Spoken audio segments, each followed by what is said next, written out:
This is Markin Out. Pro Wrestling Talk by Pro Wrestling fans. We marking out, y'all. Follow on Twitter. Pro Wrestling Talk by Pro Wrestling fans. We marking out, y'all. Marking Out. Pro Wrestling Talk by Pro Wrestling fans. We marking out, y'all. Brennan likes fisting. Pro Wrestling Talk by Pro Wrestling fans. We marking out, y'all. We're marking out.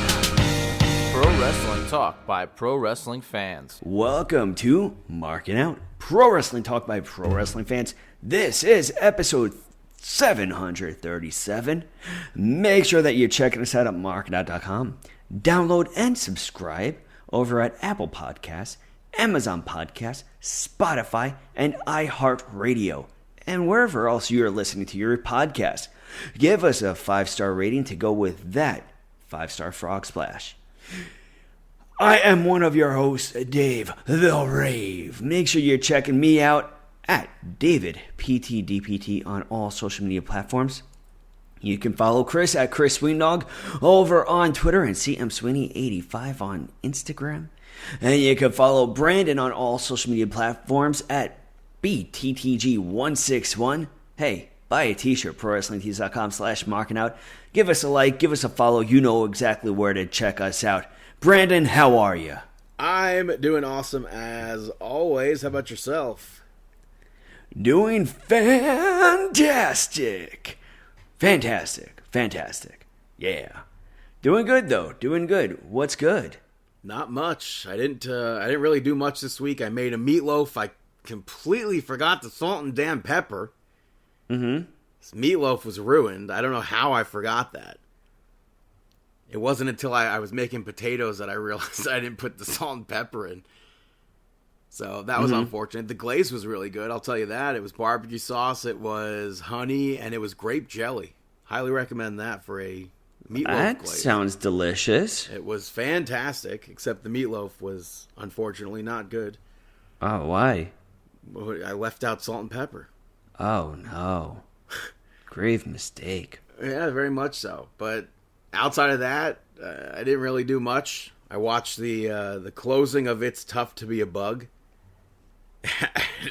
at Animal Kingdom, which is crazy. Like the last show, they allowed people to take the glasses home, apparently.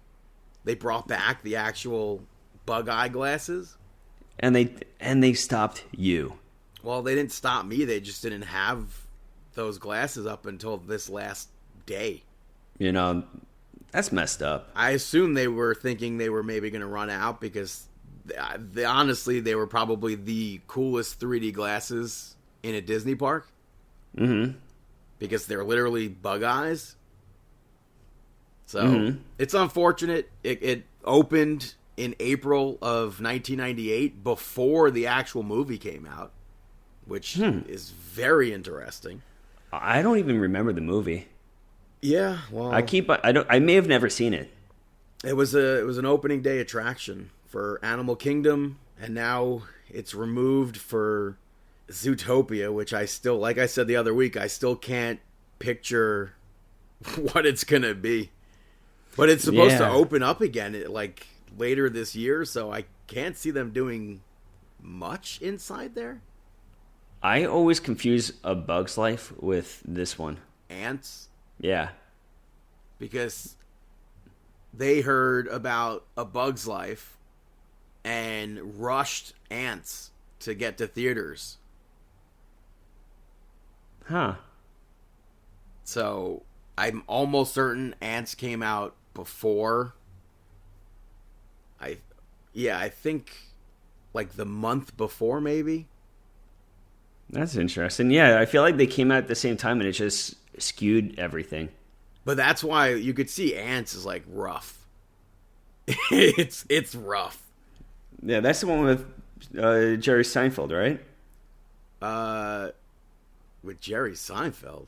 Yeah. You're thinking of a B movie. Huh? You're thinking of the B movie. What's that? With Jerry Seinfeld, where he plays a bee. Oh, he's on Woody Allen, Dan Aykroyd. Yeah, I got no recollection. I thought it was the Jerry Seinfeld movie, but you're right. It's A Bee Life. That one too. I don't get think it. It's called A Bee's Life? Yeah. That's funny. But that was much later. I don't even know. But hopefully whatever they put in is a great attraction. I don't care about Zootopia, but like I said the other week, I'll still go to it and watch the show. Did you ever go to this show or no? It's Tough to Be a Bug. You didn't go? No. Literally one of the best bits in all of Disney World. There was, which I understand this. There would maybe be children afraid of a collective group of things from this show. But one of the best bits in Walt Disney World, in the end, Flick asks the humans to stay seated while the bugs leave, and you could feel them crawling underneath you, and then everybody always like screams and shoots up because like, holy crap, a bug just poked me or whatever. So I hope they somehow are able to incorporate that still, because that's, like I said, was one of the best bits. And I hope that one of the best animatronics in the park was Hopper. It looked so much smoother 27 years ago when it first opened. But it still, to me, was one of the best animatronics in all of Walt Disney World. So it would be cool if they repurposed Hopper as somewhere, like put him somewhere else. I don't know where you would necessarily put a 5 foot, 6 foot grasshopper animatronic. But yeah, so I really didn't do much this week. How about yourself? You have a fine and dandy week? Yeah, I had a fine and dandy week. You know, everything was good. Especially Monday Night Raw, which kicked off with John Cena. The crowd was insanely nuclear. In Brussels. Yes. I felt bad for that child. He singled out that kid. The kid yelled out, "I love you." And John Cena's like, "I'm divorcing you, brother." Hey. He worked himself into a work. Oh, man. Dude, there was huge boos for John Cena, but there were the John Cena sucks chants, but then there were also Let's Go Cena. But I don't know how I like that. I mean, I feel like on this tour, no matter where he's going to go, we're still going to hear that. Mm-hmm. But overall, I think the majority of the chants were John Cena sucks and heavy boos. Yeah. Cena said that he's been forced to smile for the past 25 years. He's not a face. He's not a heel. He's a human being. Is that reminiscent to Roman Reigns? Not to me. I'm not Why? a bad guy. I'm not a good guy. I'm the guy. Nah. But he said that the fans have been awful to him and that they basically ruined the retirement tour. And I really like how John Cena addressed everybody who collectively were like, John Cena, I mean, probably you included, John Cena should get a new theme song and he should change his look. And Cena was like, no, you don't get what you want. That song is me on the track. It's meaningful. It's like, that's what I stand for. Yeah, I thought it was incredible. You know, the fact that he came out wearing his same gear, same theme song, no changes. I mean, that's such a way to just continue to be a heel and just say, no, you're not worth me changing. Yeah. And it went on for a while. Cody Rhodes finally came out and asked who John Cena was. And said that if whatever version of John Cena now shows up at WrestleMania, he's retiring early. He's not breaking the record. So he better find John Cena and bring him to WrestleMania. And I like that this segment, when Cody was done saying what he needed to say, it ended with fans cheering and singing Cody Rhodes' theme song. Mm. And then booing John Cena. Yeah. I mean, I thought that the reaction was perfect, and I thought that this was one hell of a promo. We heard everything that we had to hear. The only thing that we didn't hear was why did he join The Rock? Yeah, The Rock wasn't mentioned at all. Yeah, we have not found out why The Rock right now. But also, in the same sense of that promo, man, some people are like, this promo was the worst promo I've ever heard. Mm-hmm. I can't see how their side of things in this at all. Yeah. I thought it was perfect. First match of Monday Night Raw saw Penta pick up the victory over Ludwig Kaiser in a no-holds-barred match, which went from 0 to 60 in a matter of seconds. And I really like, at one point, Penta quieted the arena down. And they literally, they listened to him. They went silent. And Penta went and they added more to his entrance. They added more pyro, or they added the camera gimmick? I think the camera gimmick. I think that's just because they were overseas. They added that stupid drone. Get rid of the drone. Oh. I'm anti-drone now. Mm-hmm. It makes me dizzy. But Penta, in that spot where he quieted the crowd down, went to chop Kaiser, ends up slapping the ring post, and the ring post made a loud ding.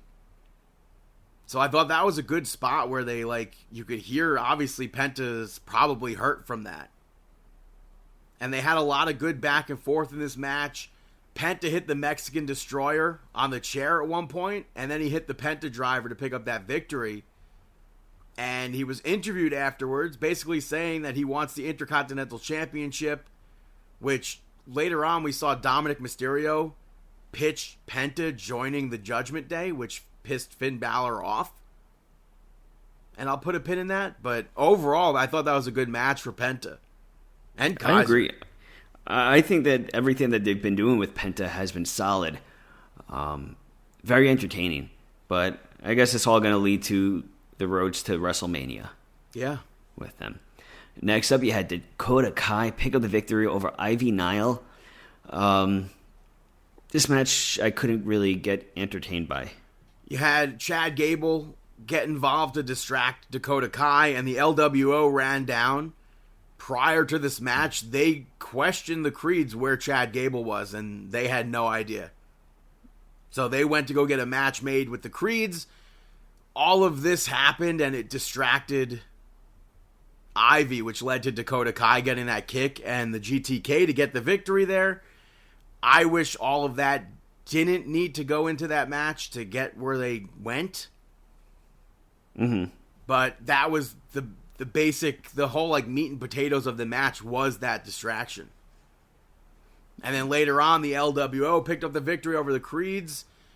That spot where Rey Mysterio went from Brutus to Julius to do the Tornado DDT was dope, scary. It wasn't pretty, but it was a cool move in concept. But Rey Mysterio hit that frog splash on Julius and picked up the victory. And then after the match, that luchador showed up and took out the LWO. I mean, we don't know who this luchador is, but I'm sure we're going to find out soon. And Julius is the tall one, right?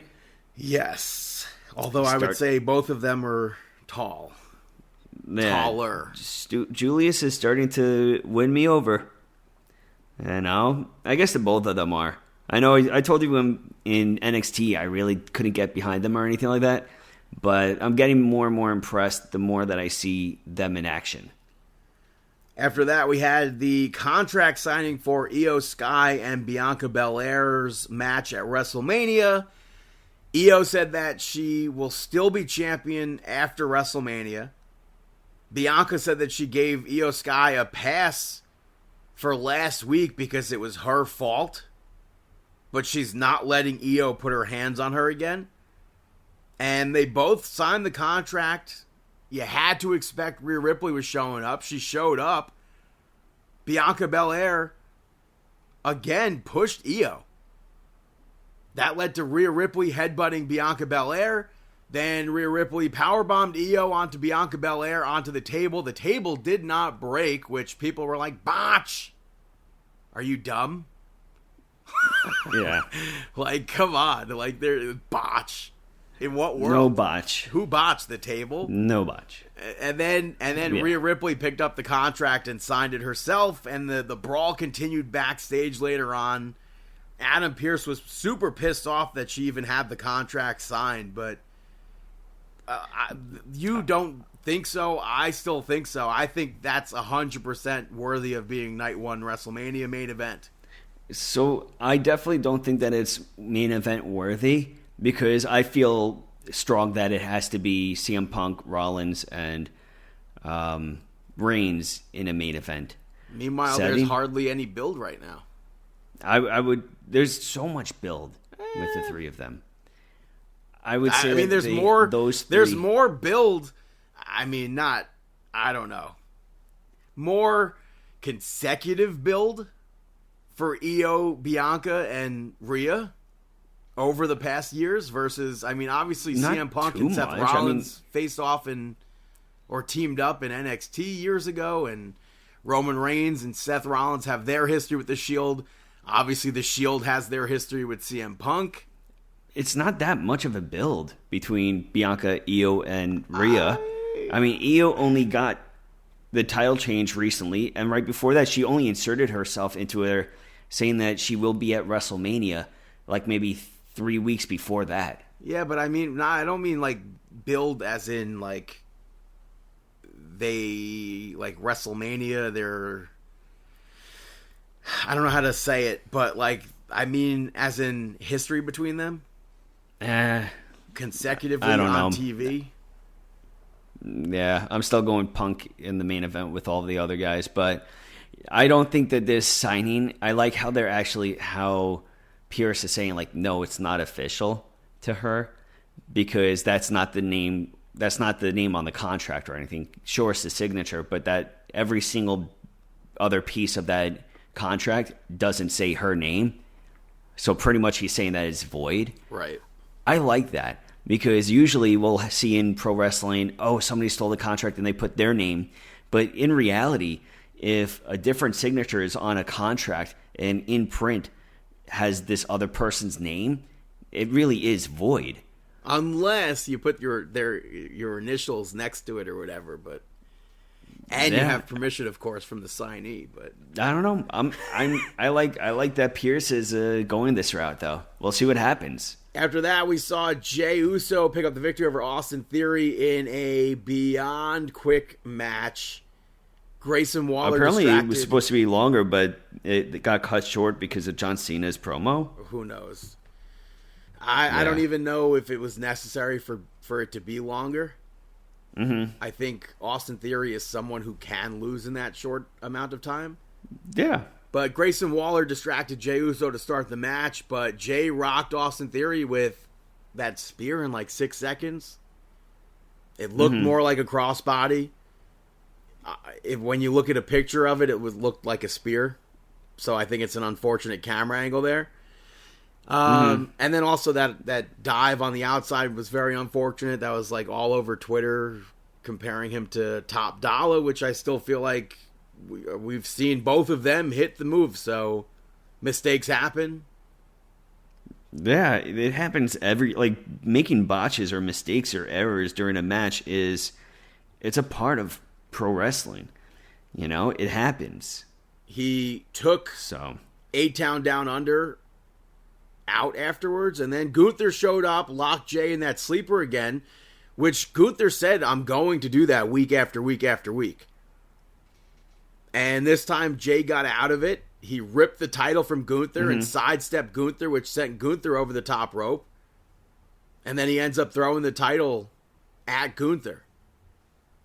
So I'm glad that there was something different this week. Mm-hmm. After that, we had Seth Rollins come out. The fans sang Seth Rollins' theme song for what seemed like 5 minutes. And he spoke very briefly about Roman Reigns. And he said that if he had a few more seconds with CM Punk last week at Madison Square Garden, he would have done what he said he was going to do and take care of CM Punk. And that would be the end of CM Punk. It sets up Seth Rollins going to SmackDown, so we'll put a pin in that. But I really feel like this segment was just for Seth Rollins to have the fans in Brussels sing his theme song. Seeing the theme. Yeah. Did you notice that his Titantron changes depending on what he's wearing? I saw people point that out, but I never actually noticed that. Yeah, I never noticed that either. And now I'm going to be very attentive to see if that's actually a thing. It's like the carrying That's cross interesting. hair thing. Once you see it, you can't unsee it. Dude, beautiful hair. Beautiful hair. Like this week, he spoke to AJ Styles backstage, and he had the AJ Styles hair. We've seen previously where he would speak to somebody like Sami Zayn. He had the high ponytail gimmick. I think he was backstage with Dirty Dom at some point too this week. Well, but not like in the talking promo. He was with Dom on Monday Night Raw. Yeah, but he still had the long hair like Dom. But did he? Main event of the eve, huh? I don't recall him having that in the background. It was, I think it was on the left side. I forgot who. I think it was, Dakota Kai was walking to the ring. No, I know the segment that you're talking about. I just don't recall him having the same hair as Dom in that segment. Oh, no, he didn't. He just had his hair down. Yeah, well, because of AJ I mean, Styles. Yeah. But main event of the evening, Braun Breaker picking up the victory over Finn Balor to retain the championship. Pretty good. This was a pretty good main event. Dominic Mysterio and Carlito both ran out during this, which distracted Braun Breaker for a second. They got involved later on in the match as well. And Dominic Mysterio caused Finn Balor to lose his balance, which crotched him on the rope when he was going for that coup de grace, I think. And Braun Breaker takes both of them out. He hits the Frankensteiner, spears Finn Balor to retain the championship. And then the Judgment Day attacked Braun Breaker. And Penta ran down to make the save to take out the Judgment Day. And I thought, because of the verbiage that passed Dom's mouth earlier in the night, I thought we were going to see a tease where it looked like Penta was going to maybe join the Judgment Day. Oh, I didn't even catch on to that, really? Because Dom pitched, like, how about we get Penta? And then literally all of Monday Night Raw went on. There was no interaction there. The only thing that we saw was Finn Balor say, "Are you kidding me? Like, he's going after the title that I want, like my title." Yeah. So I thought maybe, like, because I feel like there should have been some sort of continuity there where Dom went and asked Penta or something. But Penta right away got in the ring, helped out Braun Breaker.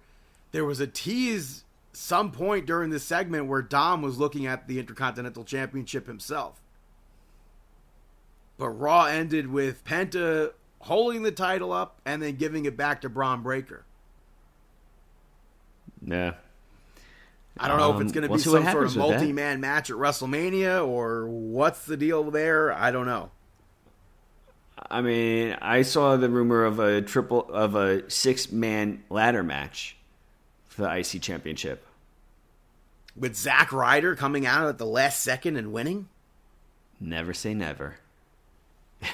Moving over to NXT, speaking of Zack Ryder, the opening contest saw Chelsea Green pick up the victory over Sol Ruca to retain the United States Championship. I like that she's defending it on NXT also, by the way. But Sol Ruca pinned Chelsea Green on NXT last week, or not last week, the other week. I think maybe 2 weeks ago. So she was given that shot for the championship, and I thought this was a very fun match. I agree. I think that this was a good match, and like you said, it's cool that Chelsea Green is defending it on NXT, and I think it's great that she's able to do these crossovers and still be just as over no matter what brand she's on. She's over. Yeah, I mean, they're reciting the Pledge of Allegiance still in that NXT universe with her name in it. But Piper Niven and Alba Fire got involved, which led to Chelsea Green taking over. I wish there was at one point Sol Ruca went for that springboard spot and she slipped, which Chelsea Green and her recovered the spot, but I was hoping that they weren't going to go back to it. And they did. I just wish it wasn't right away. Like, it wasn't right away. They did some moves, but it was basically right after that. I feel like they could have pivoted to do something else, but Alba Fire put Chelsea Green's leg on the rope to break a pin at one point. Zarya speared the heck out of her. And then Piper Niven took Zarya out, and Sol Ruca went outside of the ring, took Piper Niven down. And when she got back in the ring, Chelsea Green hit that code breaker. And she attempted the Unpretty Her, which Sol Ruca turned into a pin, but that was a near fall. They get back up. Chelsea hit the Unpretty Her and retained the championship. Yeah. After Solid that, Stephanie match. Vicor came out, and she said that she had the opportunity to go to any promotion for any brand, and she chose NXT to make it the best women's division. And she said that she's waiting for someone to step up in the locker room, and Jordynne Grace in her 9 feet tall heels came out and spoke about beating Roxanne Perez last week at Madison Square Garden. And then Jada Parker, out of nowhere, attacked Jordynne Grace and stepped up to Stephanie Vicor. Yeah. And then Ava set that match up. I wasn't expecting Jada Parker in that segment at all. No, and I thought it was good. I thought it was a solid promo by Stephanie Vicor, especially her saying how she decided to go to NXT and everything like that, how she had the options and the choice, which became a known thing after doing the Busted Open podcast. Yeah. But it's nice that she went out there, and I feel like this adds every other promotion into it. Mm-hmm. I agree. Later on, Fallon Henley was bothering Ava about when is she getting her rematch for her North American Championship. And Stephanie Vicor was like, give it to her. And Fallon Henley said that she wants it next week. Ava's like, it's not going to work. She's defending the Women's Championship next week. And Stephanie Vicor agreed for that.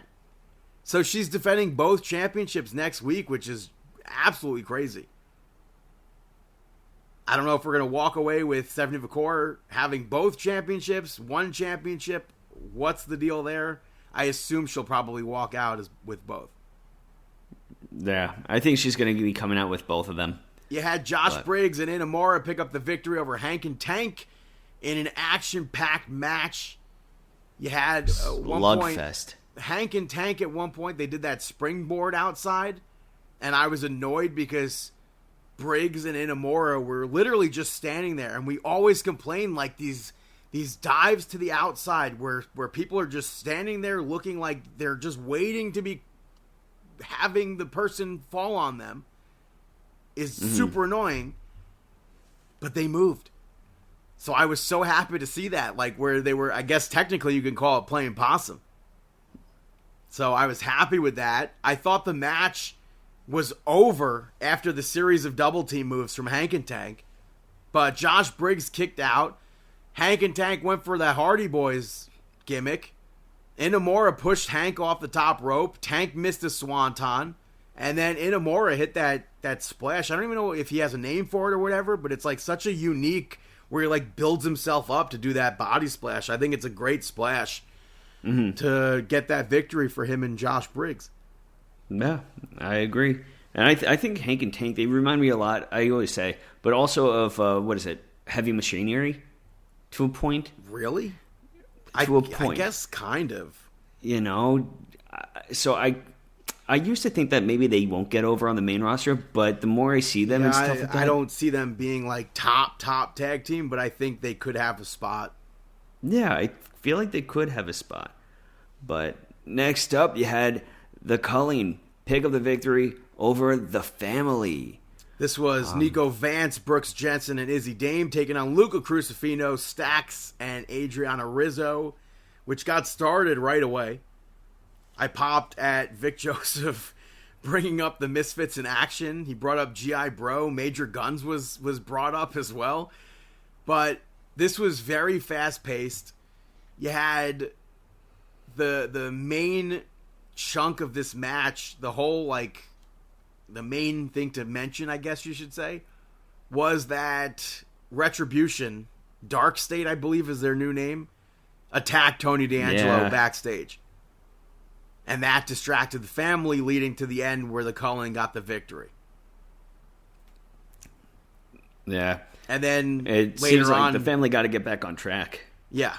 And then we saw Dark State. I think they're going by Dark State. I'm not 100% sure on that name. But they cut a promo later on. I think they absolutely cooked. But I'll put a pin in that. Mm-hmm. You had JC Jane pick up the victory over Carmen Petrovich. Started pretty even. I think JC throughout the match might have had more offense. Ashanti at one point slid a chair into the ring for Carmen Petrovich to use right in front of the referee. But it was, I guess, for no pun intended to what I was just talking about, for retribution for what JC Jane did to her a few weeks ago. But she takes the chair, throws it out of the ring, continues the fight. JC was able to rock her with that discus punch and get the victory. Later on, you could see Carmen Petrovich yelled at Ashanti the Adonis backstage and left him pissed off. So I don't know if we're going to have follow-up, I'm sure, with that. But I'm sure we'll have a follow-up. But next up, you had Ricky Saints pick up the victory over Ridge Holland. Ricky Saints, future champ. We saw early on in the match, Ridge Holland faked an injury. And he took over from that, where Ridge Holland controlled most of this match. Mm-hmm. That was very surprising. And then, unfortunately, that Rochambeau was unfortunate.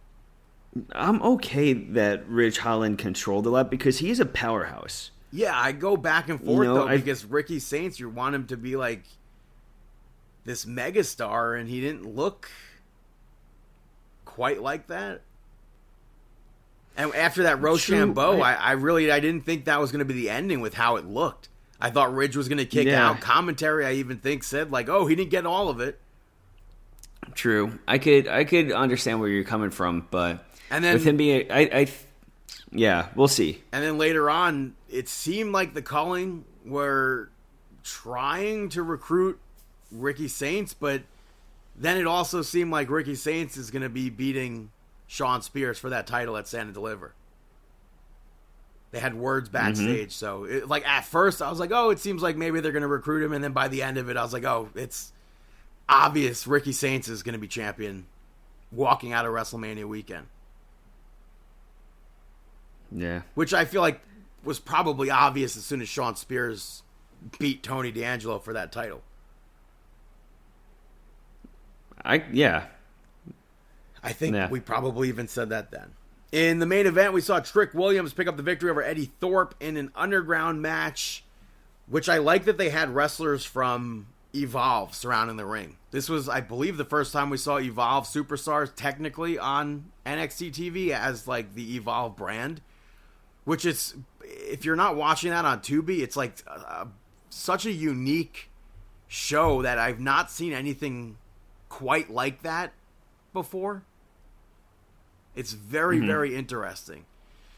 But Eddie Thorpe at one point put Trick Williams through the commentary table. Trick knocked Eddie out, though. I would say this match was kind of quick. I don't know how long the actual match was, but this was not what I was expecting from an underground match. So that I thought was interesting, and there was still time left over, and it was like, what are they going to do now? He called out Obafemi afterwards to address Stand and Deliver. And then Dark State, I feel like I still want to call them Retribution. They showed up, only in the crowd. Javon Evans came to stand with Obafemi and Trick Williams. Trick Williams ends up pushing Javon Evans down. Or pushing him away, and then they start fighting. Everyone from Evolve tried to break it up, and Javon ends up dropping Obafemi. And he went face-to-face with Trick Williams. So it seems like at Stand and Deliver, we're going to be seeing, for the NXT Championship, Obafemi defending that title against Trick Williams and Javon Evans. You know, what happens if we see Trick join Retribution? If he's a leader. I don't know about that. No? I don't it's possible. think that. Anything's possible, but Yeah. I just don't see this rate. that. But unless, I don't know. Who knows? There has to be a reason why they showed up and didn't attack. So maybe, who knows? Exactly. You know, we're going to have to find out. But then they obviously, Trick Williams would have to be walking out of Stand and Deliver as champion. I can see it. So that's I can NXT. see Moving over to SmackDown. It opened up live in Bologna, Italy, with Randy Orton, who was interrupted by Kevin Owens, who actually admitted to being wrong for doing what he did to Randy Orton, and said that Cody Rhodes and Sami Zayn deserved all of it, though. And he pitched them going after the tag team championships at WrestleMania. Orton told him to shove it. That sets up a match between the two of them at WrestleMania. Damian Priest and Jimmy Uso picked up the victory over Drew McIntyre and Shinsuke Nakamura. Damian Priest went and brawled with Drew McIntyre during his entrance, which Nakamura joined in. Jimmy joined in. When the match actually started, Jimmy had the upper hand for a hot second.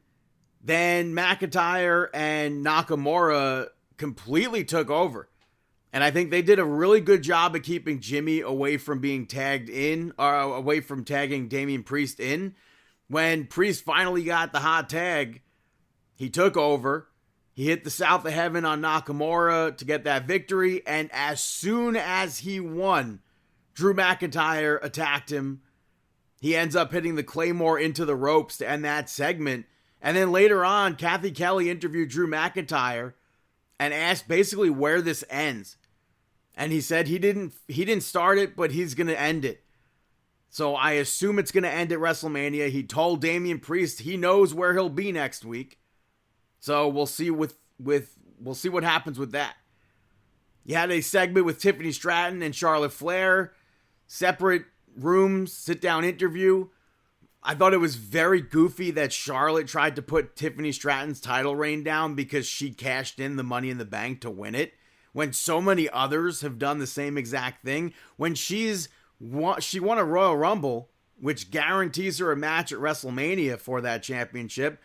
Not exactly the same thing, kind of the same thing. But Tiffany Stratton said that Charlotte knows basically she's there to take her throne. And she said that Charlotte always finds a way to take the hottest thing and throw water on it.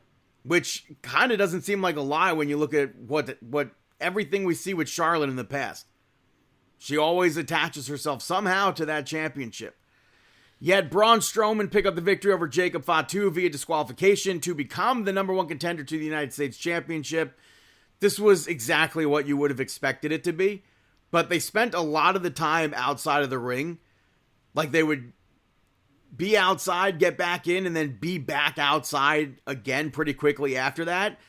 It ended with the Bloodline attacking Braun Strowman, which Jacob Fatu was not pleased with. And he stared Solo Sikoa down at one point, leading to Braun Strowman, I guess, taking down Solo, attacking Tama Tonga, but Jacob Fatu shut that down. And LA Knight ran down to face them, fight them off. It sets up that match regardless. Braun Strowman became number one contender, so Braun versus LA Knight in London. Jacob Fatu was furious, though. And he yelled at Solo Sikoa after that and told him when he's taking care of his own stuff, basically stay out of his business. After that, we had Piper Niven pick up the victory over Zelina Vega. Piper controlled basically this whole match. I think kind of as expected, but this match I feel like should have been over way sooner than it was based on how much control Piper had. Zelina got some submissions on Piper, which led to a comeback. She hit 2 Meteoras on her. Piper got out of that code red. She stood up when Zelina went for that 619. Zelina was able to hit a satellite DDT, but she had to deal with Chelsea Green. She had to deal with Alba Fire. She did hit a 619, but Piper ends up running straight into Zelina Vega with the crossbody to win that match. After Alba Fire almost attacked Zelina got out of that.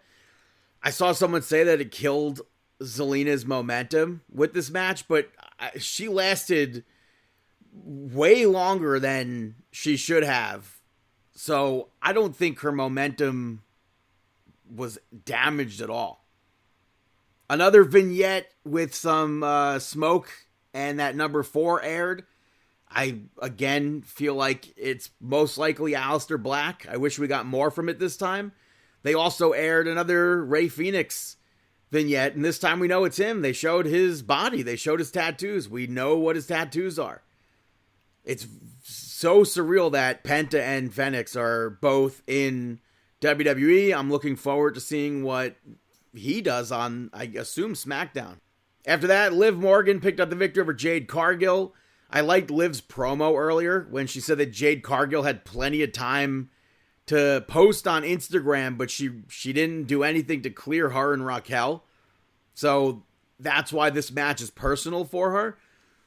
As far as the match goes, Liv attempted to leave during this, and Jade Cargill ran up, got her.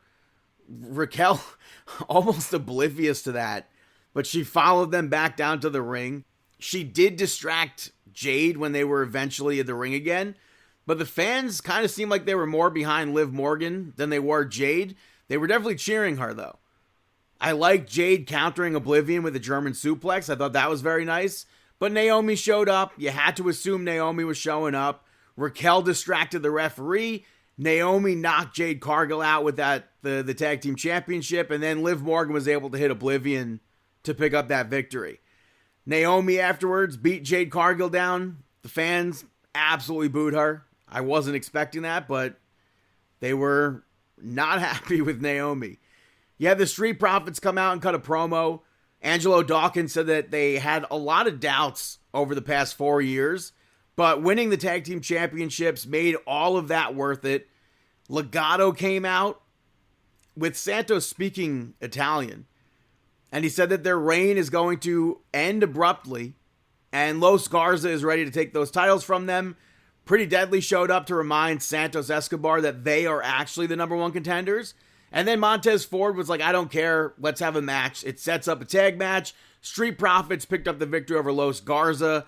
And I do want Los Garza to win the titles at some point. I just don't see that necessarily in the near future. The match, for most of it, felt like filler. Most of this episode of SmackDown felt like filler. Until like the last 3 minutes of this match. I liked Legado cheating behind the referee's back. Los Garza controlled a lot of this match. The Street Profits, though, they had a comeback when Montez Ford got that hot tag.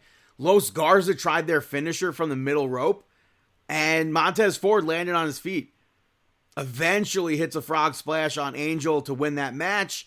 Backstage, DIY spoke to Pretty Deadly and said that they'll make sure that Pretty Deadly walks out next week in London as tag team champions if they get their first shot at the titles.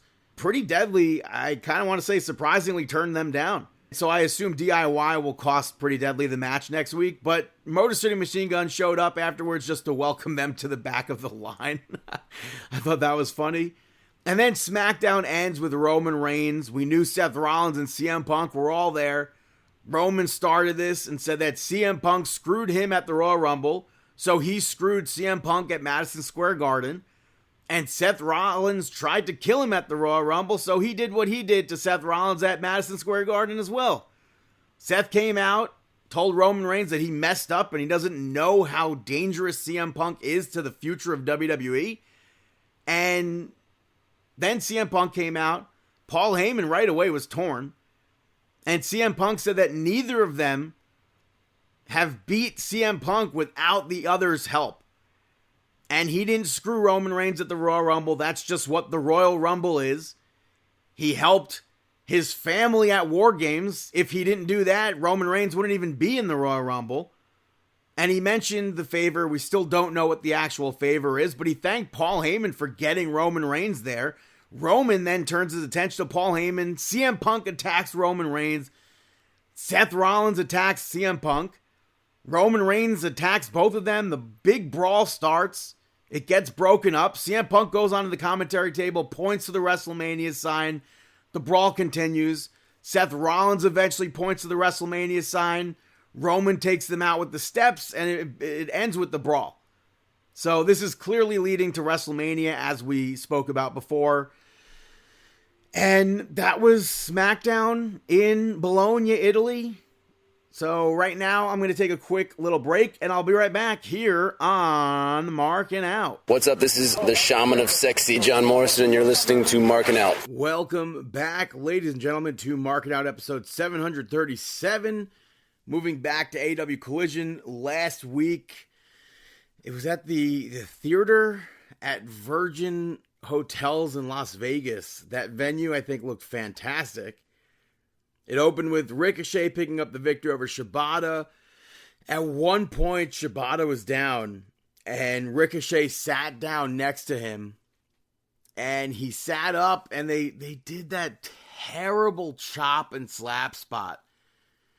Which, when they did that, no joke, part of me wanted to turn the show off right then and there.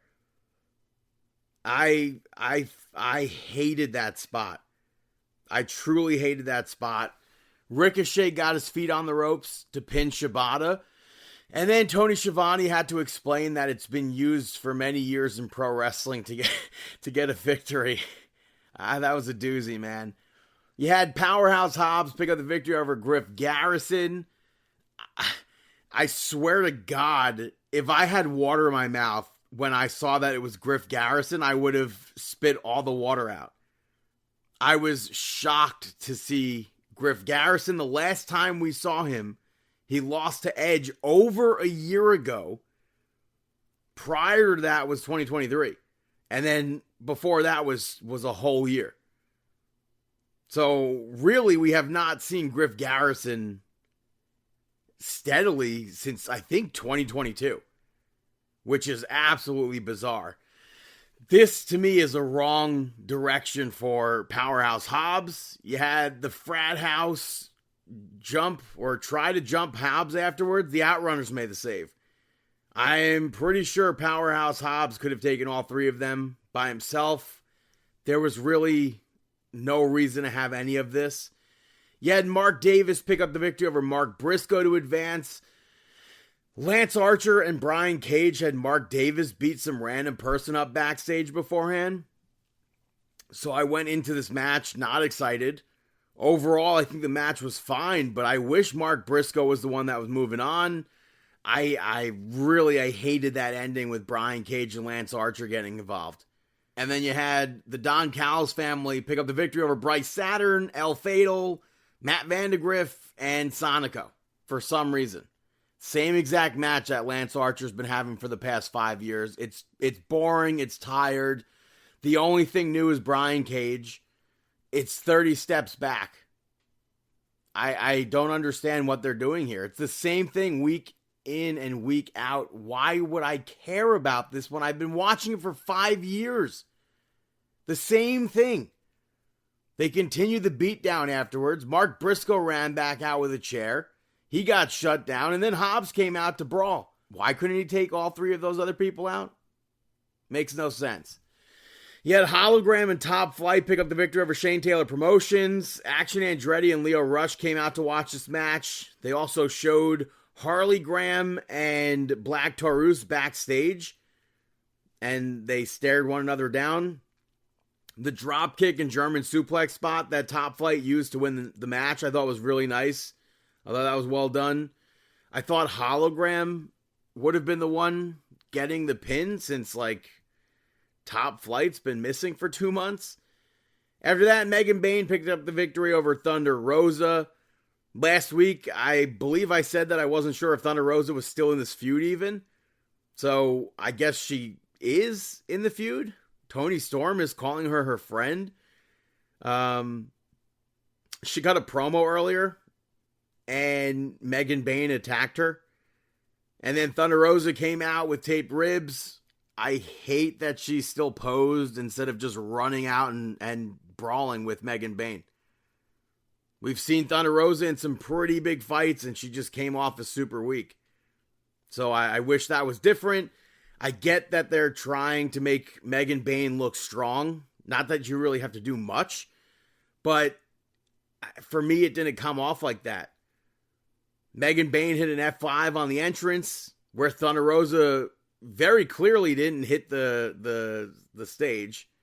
Commentary still had to sell it like she did. She beat the 10 count and then got back in only to get shut down.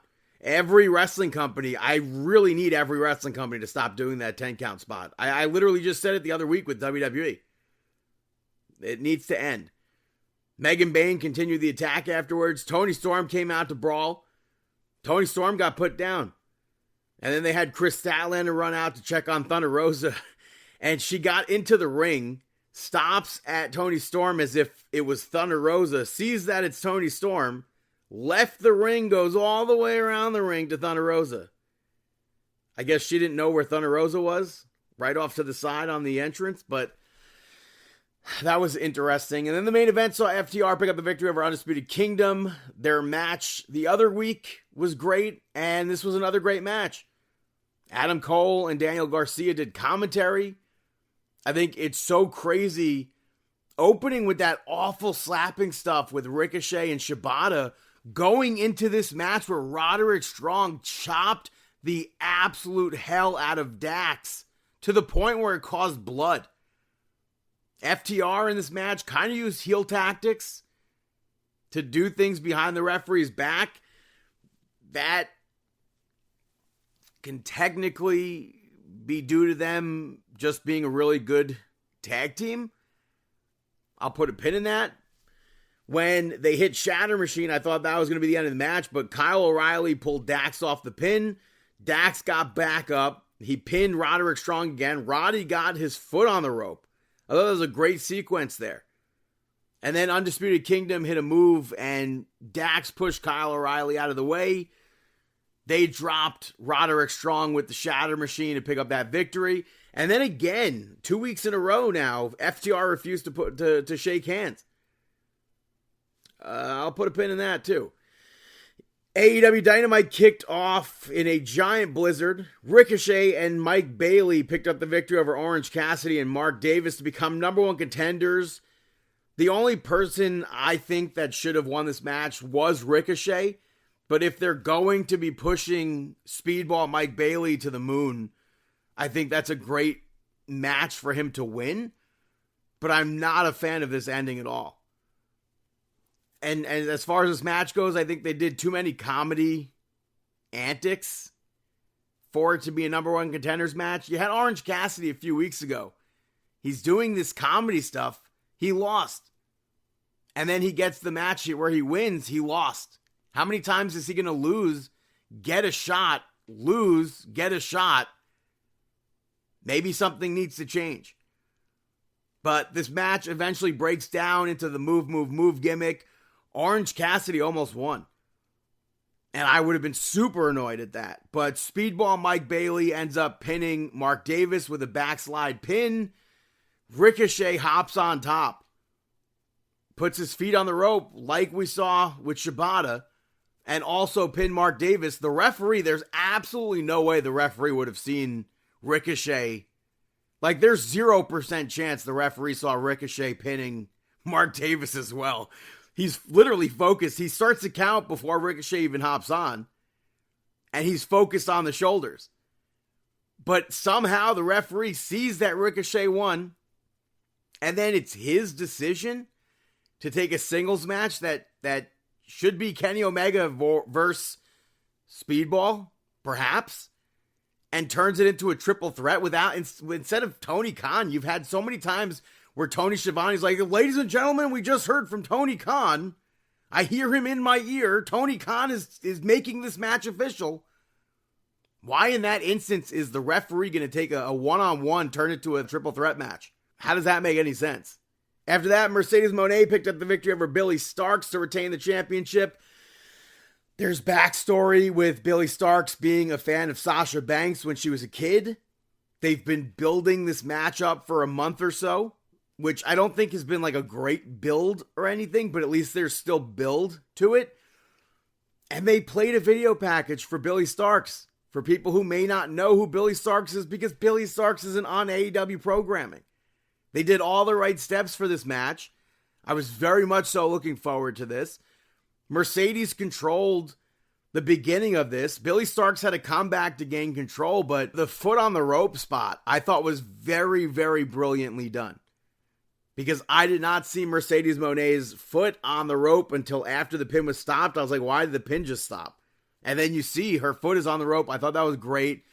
Billy Starkz missed a senton on the apron. She loves those apron spots. Those are like the craziest spots for me to watch Billy Starkz do. Then Mercedes dragged her back in with a crucifix pin. Starkz kicked out of that. Mercedes then turned it into the bank statement, picks up the victory. I think overall they could have done more with this match, but I was happy with most of it.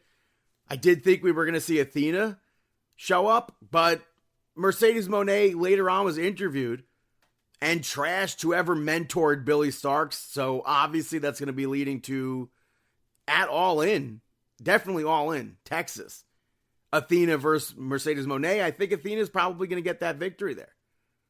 I'd like to see that. Yeah, Jon Moxley pick up the victory over Edge in a street fight to retain the championship. They had one of the worst matches in AEW history at Revolution. So really it could only go up from there, which not by much. Mox made his entrance from outside and Edge attacked him during that. They eventually made it to the ringside area. Mox hit the paradigm shift on the table. Edge eventually takes out Spike. And Jon Moxley drops him with the cutter. And then you had Jon Moxley go and set up a table in the corner. Took forever, so much so that Edge was able to fully recover. He used Spike. He suplexed Jon Moxley on top of the damn Spike. And that was one of the nastiest spots I've ever seen in pro wrestling. We've seen like all that like deathmatch stuff. I'm not talking about deathmatch wrestling wise. In a normal like street fight TV wise match, absolutely disgusting, gross, grotesque. I couldn't believe that was happening. Wheeler Yuta showed up. He hit Edge with the running knees and then tried to pull the spike out of Mox's back, and it was not going out of his back. It was not coming out. The referee was working on it. You could see his skin moving. That was absolutely disgusting. I don't know how a ringside doctor wasn't like immediately there trying to A, just check on Jon Moxley, or B, pull the spikes out. That was crazy. But Edge powerbombed Wheeler Yuta through a table. Claudio and Pac showed up to beat Edge down, to which FTR came out to fight with them. And then Edge speared Jon Moxley through that corner table, only to have Marina Shafir come out, break up that pin. Willow Nightingale ran out to fight with her, which I feel like they've been building that match up for months at this point, maybe. I don't know how long that's been, but I don't know when they're doing that. And then the freaking patriarchy, Kip Sabian and Nick Wayne run out. Kip almost immediately eats a spear. Nick Wayne actually hits a cutter on Edge. Edge kicks out of that pin from Mox, but Mox immediately locked in that bulldog choke and got the victory off of that. So now it's Jon Moxley versus Swerve at Dynasty. That doesn't entice me one bit. Had it been Ricochet with Prince Nana who turned on Swerve, I would have been all for that. After that, though, Edge stuck his hand out to get helped up, and Dax walked off. And I said I'd put a pin in it. FTR have been refusing to shake hands with Undisputed Kingdom. Maybe this adds to it. I don't know. I mean, Cash went back and helped Edge out, so I don't know what's that going to lead to. I don't want it to be FTR breaking up. I could see AEW doing Dax versus Cash again in the Owen Hart tournament, but I don't want to see something like that. And overall, I don't know why this didn't just happen at the pay-per-view. Like, why, if everything that happened at that Revolution match, why not just have that be a street fight? Why not just have Christian cash in like he was going to? The whole factor of Nick Wayne getting in Christian's face didn't even come into play here. Because him and Kip Sabian are still out there working for Christian, you assume. So I just, like I said, I don't know why this match as a street fight didn't happen at Revolution with Toni Storm main eventing. That, how do you not, I can't comprehend how that didn't main event Revolution in Hollywood ending.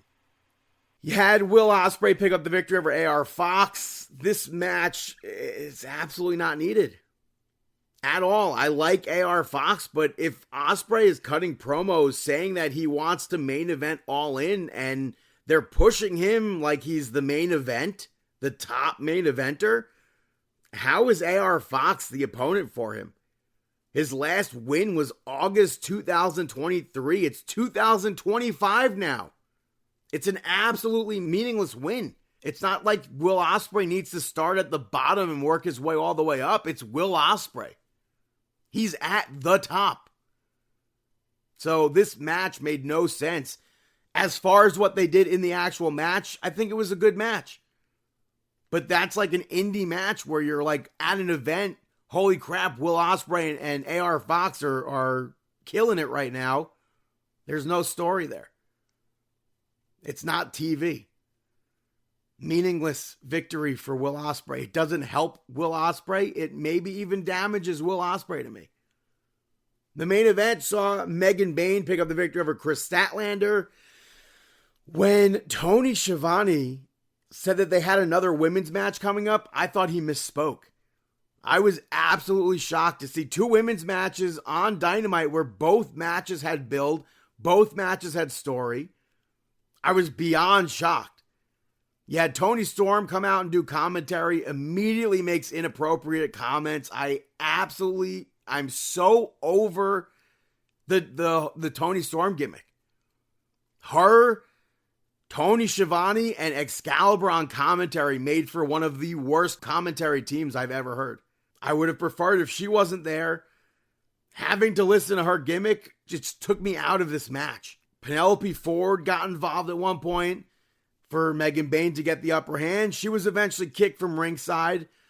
Both of them showed off their power in this match, and I think it was pretty even between Chris Statlander and Megan Bayne. That powerbomb spot from Chris Statlander I thought was really nice. But Megan Bayne eventually sent Chris Statlander into Toni Storm. She hit an F5 on the outside, got her back into the ring, and hit another one to pick up that victory. I think it was an obvious outcome, but it was a good match. Main event, I don't know why necessarily it was the main event over Moxley and Edge, but I'm just happy that they did two women's matches on Dynamite. Toni Storm ends up taping up her hands after the match, gets in the ring to brawl. It sets up Dynasty, but for some reason it's Toni Storm challenging Megan Bayne. Why is the champion challenging the challenger again? I hate that. But that's AEW Dynamite. Hey, Brandon, got any shout-outs? Damn it, Bobby, how many times do I have to tell you to listen to Brandon's shout-outs? The first shout-out goes to the Righteous Gemstones. A brand new season is out on HBO and Max. AEW actually did a crossover at Revolution on the pre-show, which I'm not really sure it fit for either brand. But I'm happy that this show is back. It's unfortunately the final season. You have Danny McBride, Adam Devine, Edie Patterson, John Goodman, Walton Goggins, so many more. If you've never seen the show, they're a family of televangelists and they're megachurch pastors. There's comedy, there's drama, there's crime, and more. The first episode of this brand new season was like cinema, I guess. It was literally, it was like watching a movie.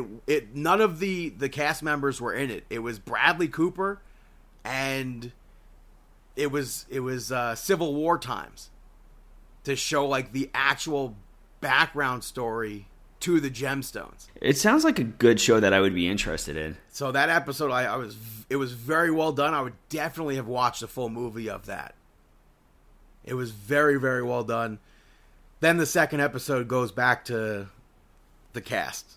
Mm-hmm. So if you've never seen the show, I would highly recommend it. I think it's a fantastic show, a great cast. I don't know how you can't like a TV show or a movie with John Goodman. So, I mean, even Danny McBride, I think he's a powerhouse when it comes to these Max shows, these HBO shows. My next shout out goes to Moana 2, which is now out on Disney Plus.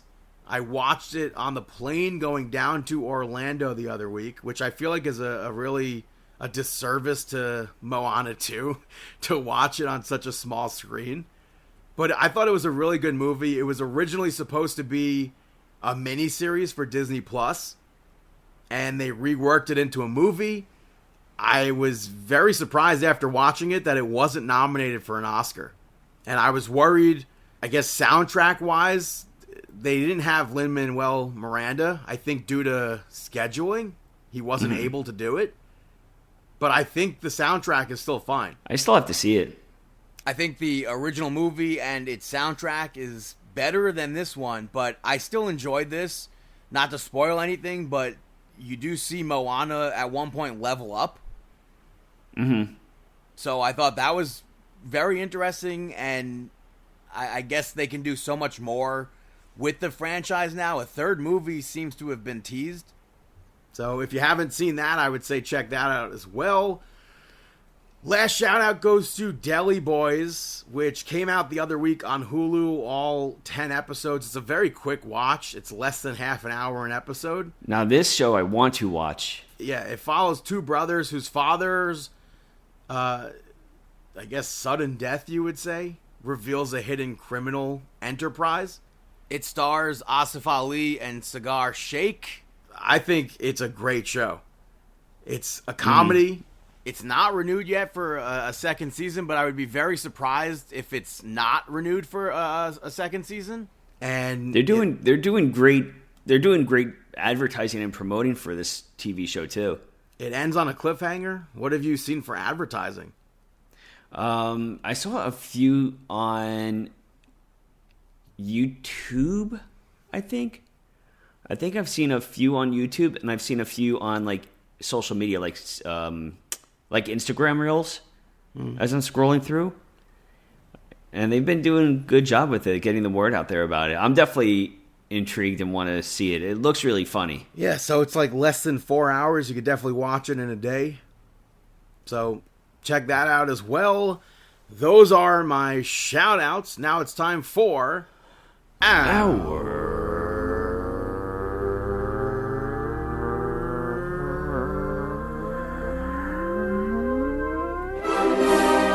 Mark Out Moment of the Week. That is right, our Mark Out Moment of the Week from last week's episode of Impractical Jokers. John Silver was on the show again for Murr's Punishment, and I don't really get why. I still pop that he was there, but he didn't do anything except for ride a stationary bike.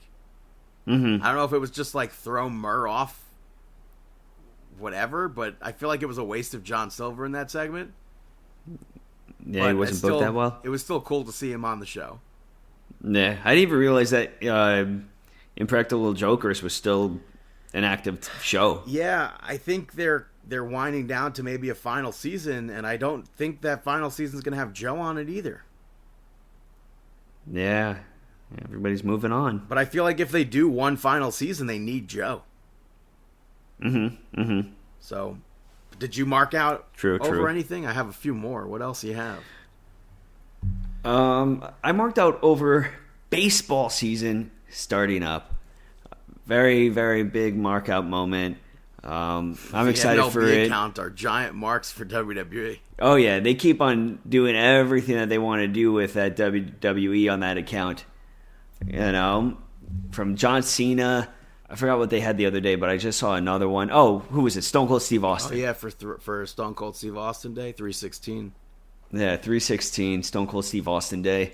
But yeah, that definitely marks out. I mean, Stone Cold Steve Austin Day, seeing everybody celebrate, that's definitely always cool. But yeah, besides that, any other mark out moments for you? By the way, I saw an ad on TikTok for the Devils they're having a WWE night coming up, and they do it with their mascot or whatever, and I think it said something like, "Oh, best mascot ever," and I just commented, I was like, "Mr. Met would chokeslam him." Like, let's be for real, come on. But as far as mark out moments, I don't want to spoil my rise at all with WWE 2K25. But I started it. I finished the first go at it. You have to play multiple times to unlock things, which I really hate. But it really had me marking out left and right. It's the best version of this story that I've seen in years. In previous games, I've been so absolutely bored with my rise. Going back and replaying it, I feel like the surprises are already like blown. So that kind of sucks, but the surprises that they had, man, literally like left and right. I very much so enjoyed my rise this year. I kind of wish it was longer, and I wish I was able to get more stuff without having to replay it. I think you have to replay it like 4 times. Just to get a certain thing? Yeah, you need, in order to unlock all the unlockables.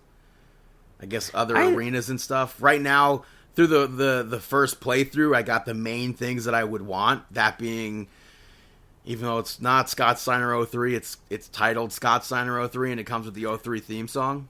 It's really 98 Scott Steiner. I like that stuff, though. It comes with a Lunger Blaze. It comes with that DDP that we marked out over a few weeks ago. Mm-hmm. So I like that stuff, though. It's kind of like WWE No Mercy, where you had to like win specific matches or lose specific matches just to get a different story completion. Yeah, and there are different stories that it's not 100% going to be the same exact thing, because you're gonna have to pick different options than what you chose. Yeah. But once you're done with that, if you want to use the same characters, you keep the same attributes. So I think that's good. Yeah. On The Tonight Show this week, you had Jimmy Fallon and John Legend talking about John Cena and how John Legend's daughter somehow became a fan and obsessed with John Cena. And they showed off her birthday cake, and there were John Cena figures on it. And he told a story about how he went to Cameo to book John Cena. And John Cena's not on Cameo, because, like, why would John Cena be on Cameo? But also, if you're John Legend, I feel like through the grapevine or whatever, you can 100% get John Cena's number and get a video. Like, I feel like that's not a problem at all. I don't know. I'm over John Legend and his wife. I thought you were about to say John Cena. No. But they on the Tonight Show referred to the action figures as dolls. So that's kind of annoying, but it's still cool. Why'd they do that? Yeah, but it's still cool to see them and hear them, I guess, talk about WWE. And John Legend actually referred to it as WWE and said that when he was a kid, it was WWF. So at least he knows the difference, that was even a conversation. And then my final... But who'd he ever beat? For real. We saw him live. You remember that? I believe it was you and me. We saw him perform, I think, either the national anthem or America the Beautiful at a Jets game. Oh, yeah. I was there. I had no clue who he was. Yeah, I don't think... I feel like that might have been early on in his career. Well, I mean, early on when as, he was, like, as up and John coming. Legend.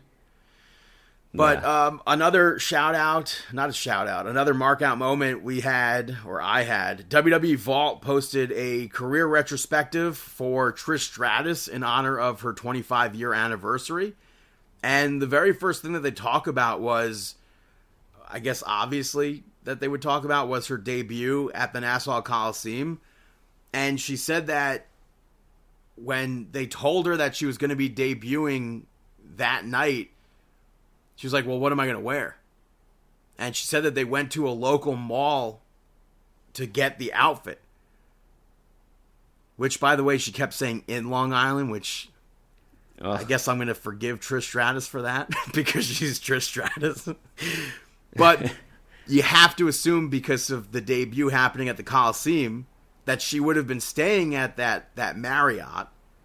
And the closest mall to that Marriott would be Roosevelt Field. The only other closest mall would be the Source. Obviously, Walt Whitman's a little further, and Green Acres is a little further. But I would probably assume that in order for Trish Stratus to have gotten her debut look, she went to Roosevelt Field to get that outfit. And she said that those hats were all over the place because they were just like in at the time, which I have no memory of that. But I think that was a cool thing that it's like not a known fact. It's still an unknown fact, but I'm going to assume it was Roosevelt Field. Yeah. So I'm going to give an anti-shout out. An anti-shout out or an anti-mark out moment? Oh, anti-mark out moment. Anti-mark out moment. Can I guess? I got to give an anti-mark out moment to that I can't guess. spot with Moxley. Wow, there goes the guess. I was going to say, was it Spike? Oh, yeah, the Spike spot. That just so stupid. Why? Why do we need that crap on... Why? This is stupid. Don't need it. Well, I mean, overall, I don't have a problem with it, but like I said before, it was gross. And I truly don't get it. I have no idea how a doctor didn't go right away and... Like, if you see the nail isn't coming out of your back, like, what's back there that you could really screw up that you have a metal spike sticking in? Not your spinal cord or anything. You know? Yeah, no, stupid spot. Stupid spot, stupid gamble. Well, that is Marking Out, episode 737. Thank you so much for tuning in. You can follow us on Twitter at Markin Out, at BTTG161, Chris Sweeney Dog, CM Sweeney85, David PTDPT, Facebook.com/Markin Out, YouTube and Instagram, Markin Out 11, ProWrestlingTees.com/Markin Out, at Markin Out on TikTok. Right now, by the way, I am blowing up via a comment I left on someone's video, so that's annoying when that happens. Because it's like, I think I have like 5,000 likes on a comment versus our videos that get 1 like, 0 likes. So that's unfortunate. But you can follow us on TikTok at Markin Out, like I said. Watch our videos, like our videos, share our videos. And then you could subscribe, rate, review, subscribe on Apple Podcasts, Amazon Podcasts, Spotify Podcasts, iHeartRadio. You can listen on YouTube, markinout.com. And we wish you the